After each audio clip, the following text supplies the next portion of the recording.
Hey everyone, I want to do this quick intro about my current primary project car, especially since a lot of what I'm going to be doing in upcoming videos has to do with things that I've been working on within this project. So this project is kind of a tongue-in-cheek tribute to the show Supernatural's 1967 Impala hero car.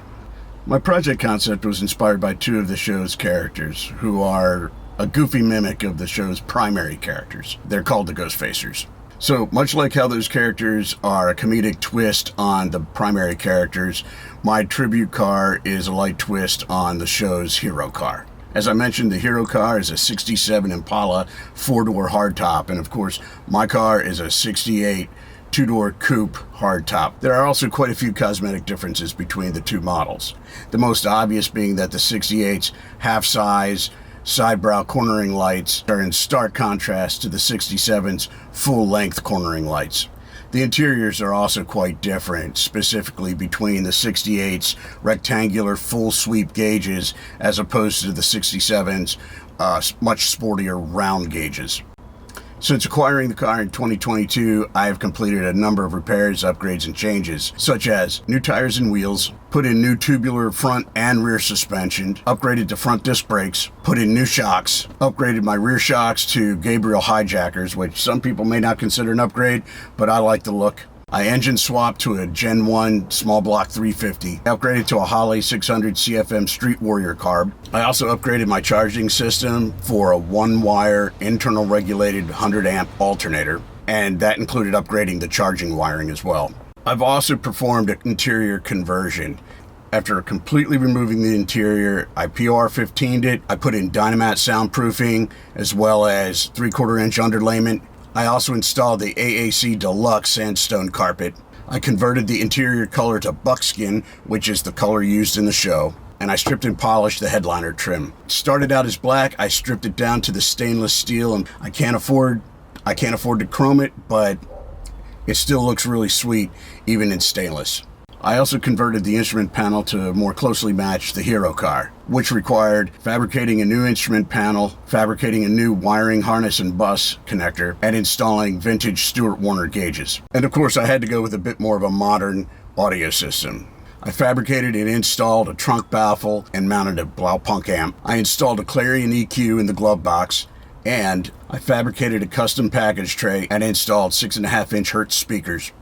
Now, these speakers are motorcycle speakers. I selected them simply because they are designed to operate at a much higher SPF and produce a much more articulate sound at higher volume levels, which are absolutely necessary for a car like this, which is loud as hell on the road.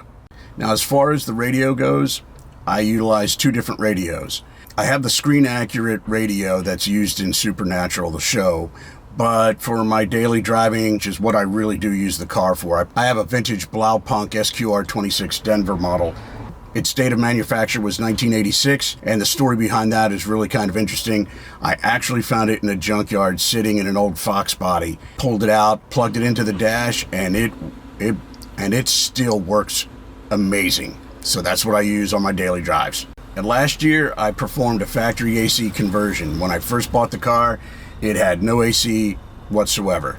I know that there are a lot of different options for AC. I went with a GM factory AC because based on my reading and research and talking with some folks, the reliability of the factory AC seems to be stronger than some of the aftermarket options. Now, the conversion was really complex. It required installing a factory AC actuator, which was hard to source, let me tell you. I had to refurbish and reinstall the factory AC heater core and vent housing, and I installed a refurbished factory AC evaporator. Now, this entire project also included a major modification to the firewall itself, and that included having to seal off the original openings and then rediagram and cut a new opening for the factory AC. It took a long time, took a lot of research, and that'll probably be the subject of also another video at some point in the future. Over the last few months, I installed an aluminum Edelbrock Street Performer intake manifold, which also provides me a vintage style oil filler tube, which is in keeping with the GM engines of that time period. And it's a cool look. I like it. And most recently, I installed a Corvette HEI with an analog tachometer connector, and this was to accommodate my vintage Stu Warner Corvette tach. Now, these last two projects resulted in a number of lessons learned, which are the subject of a short video series which I recently kicked off, and you can look for that elsewhere on the channel.